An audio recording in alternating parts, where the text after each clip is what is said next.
Chapter 65. 400 paces away, Aegon heard the explosion and whipped his head around, trying to locate its source.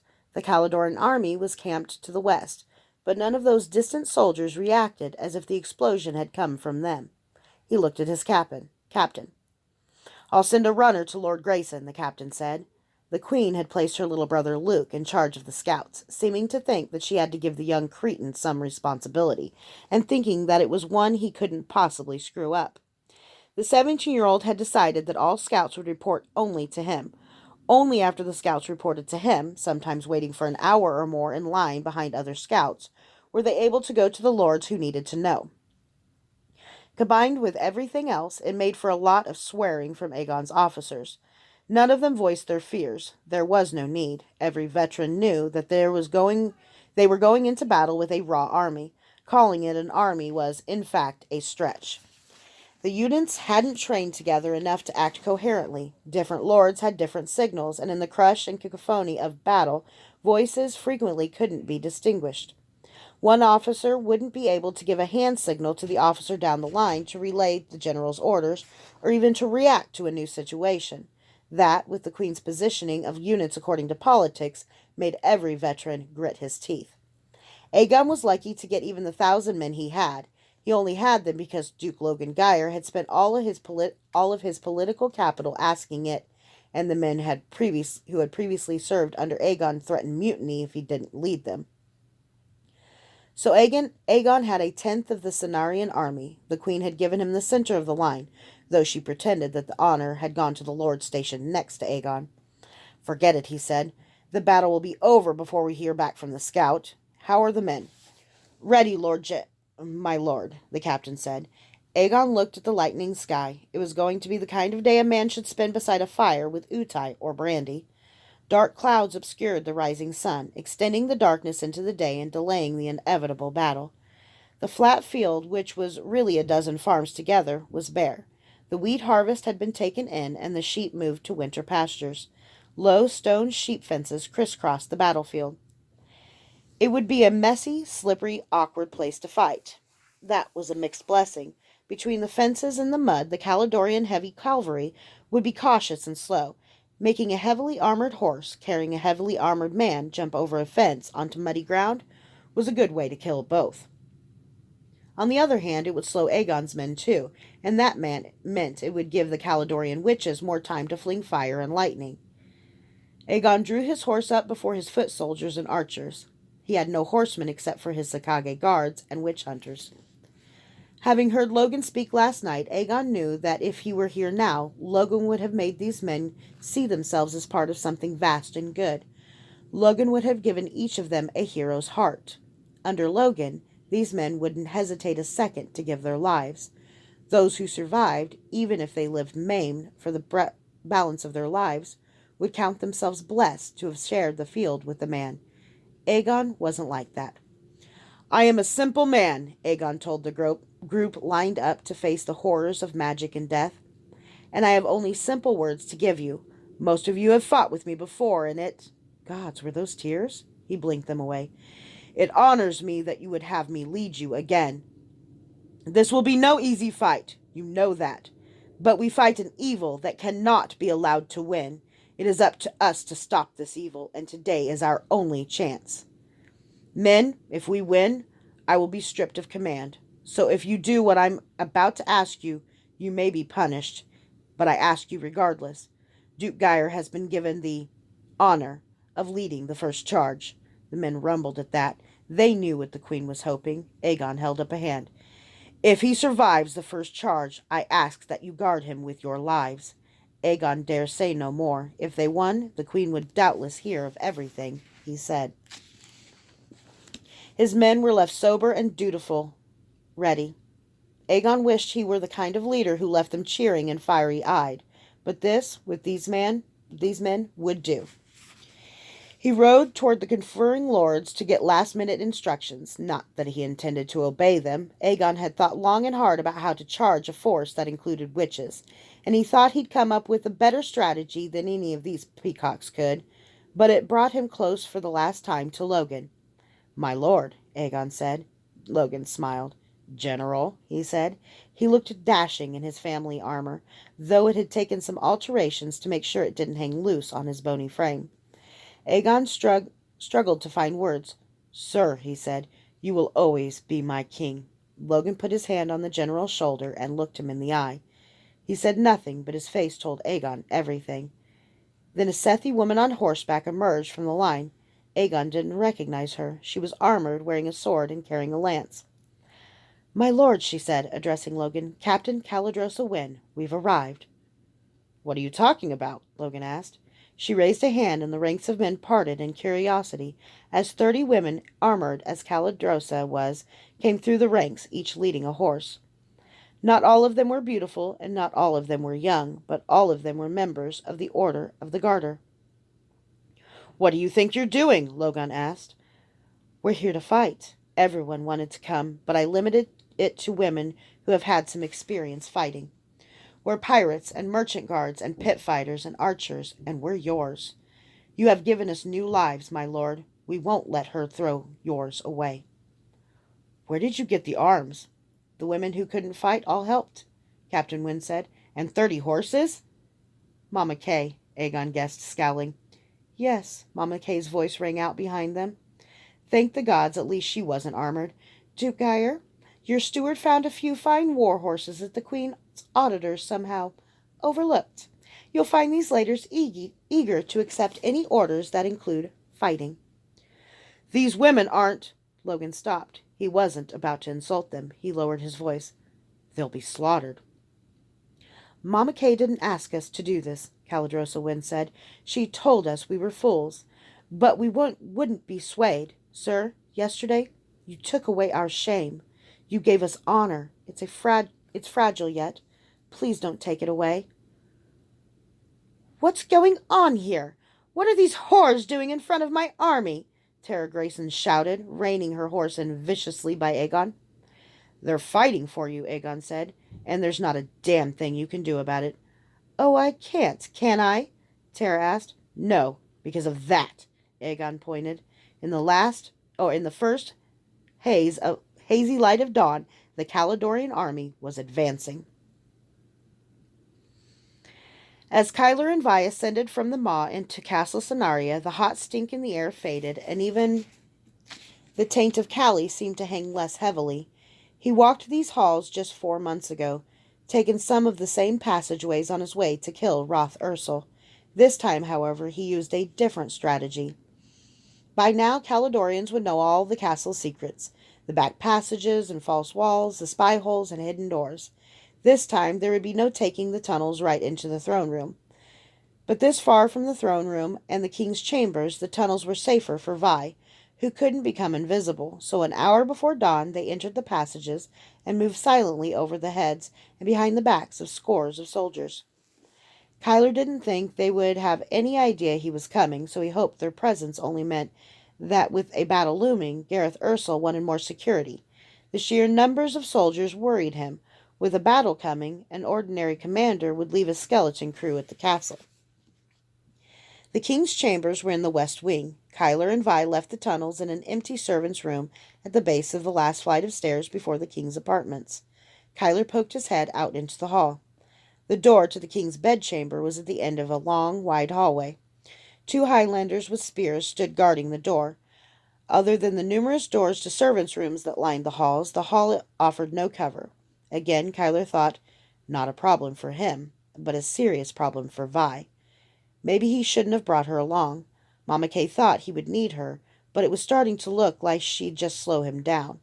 He was going to have to take down both guards by himself. It was possible, but each man had a bell rope to sound an alarm.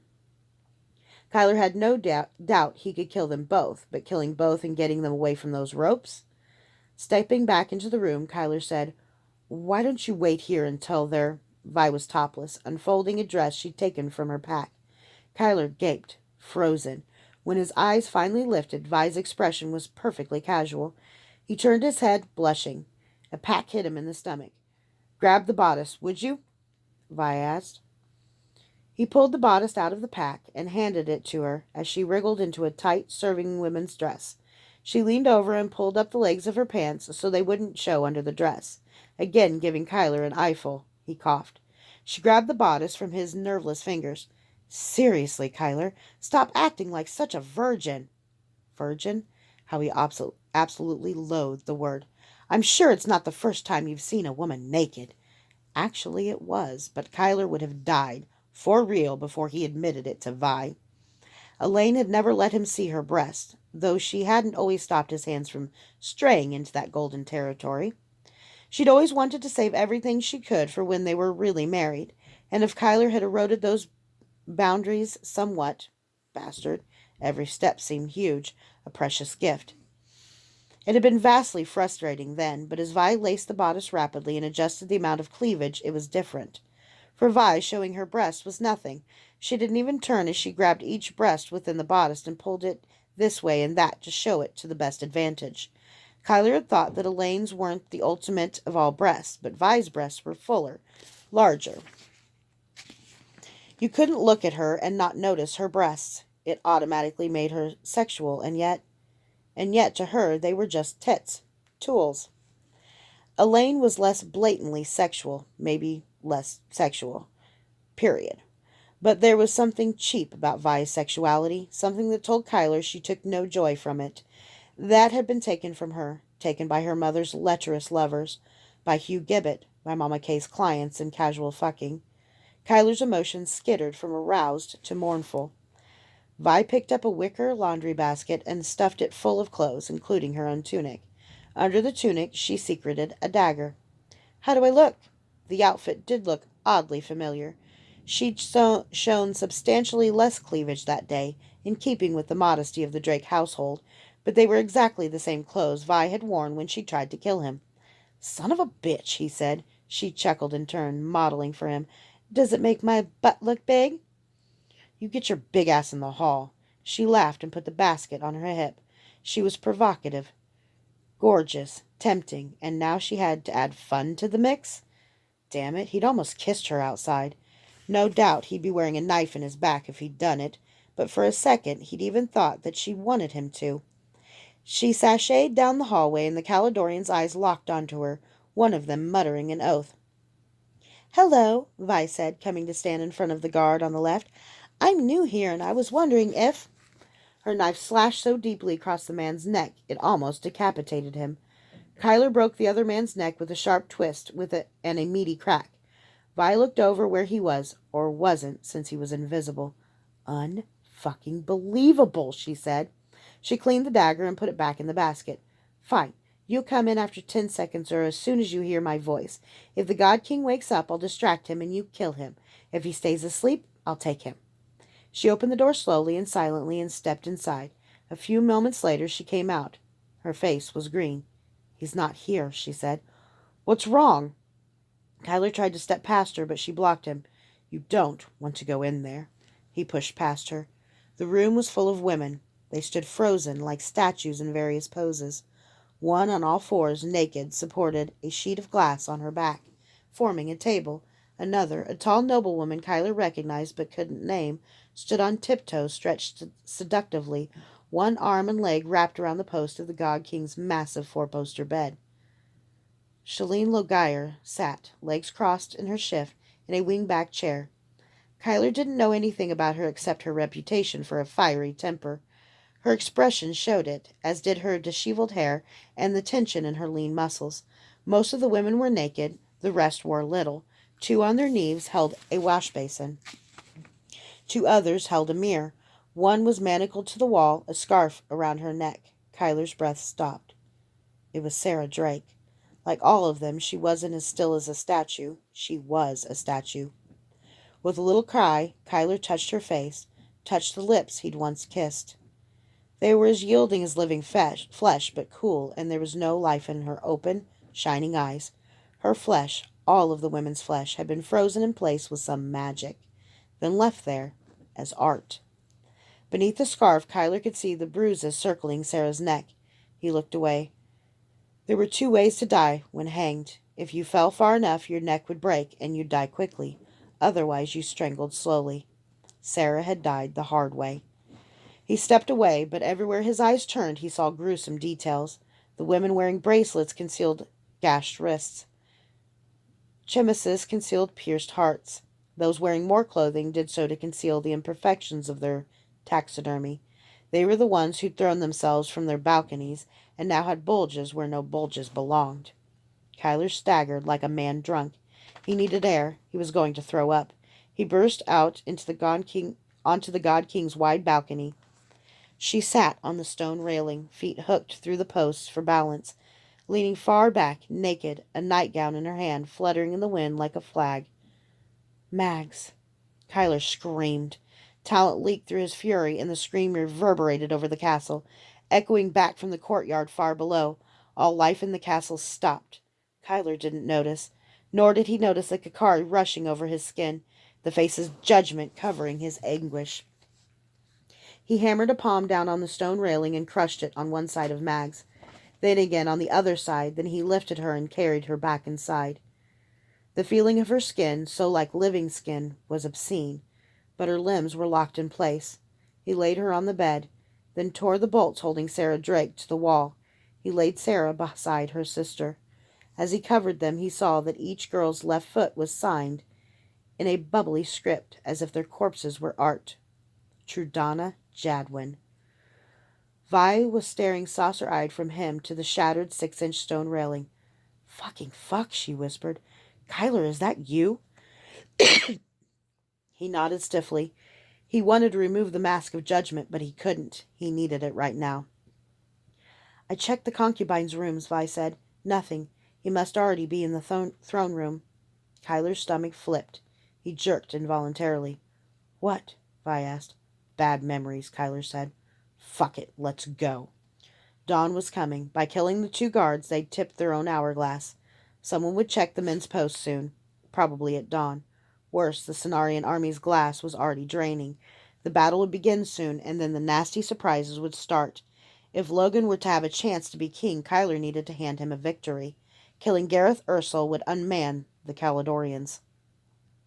They walked through the halls brazenly, Vi in her servant girl uniform, and Kyler invisible but flitting from doorway to doorway as if he weren't, in case any Meisters were wandering the halls.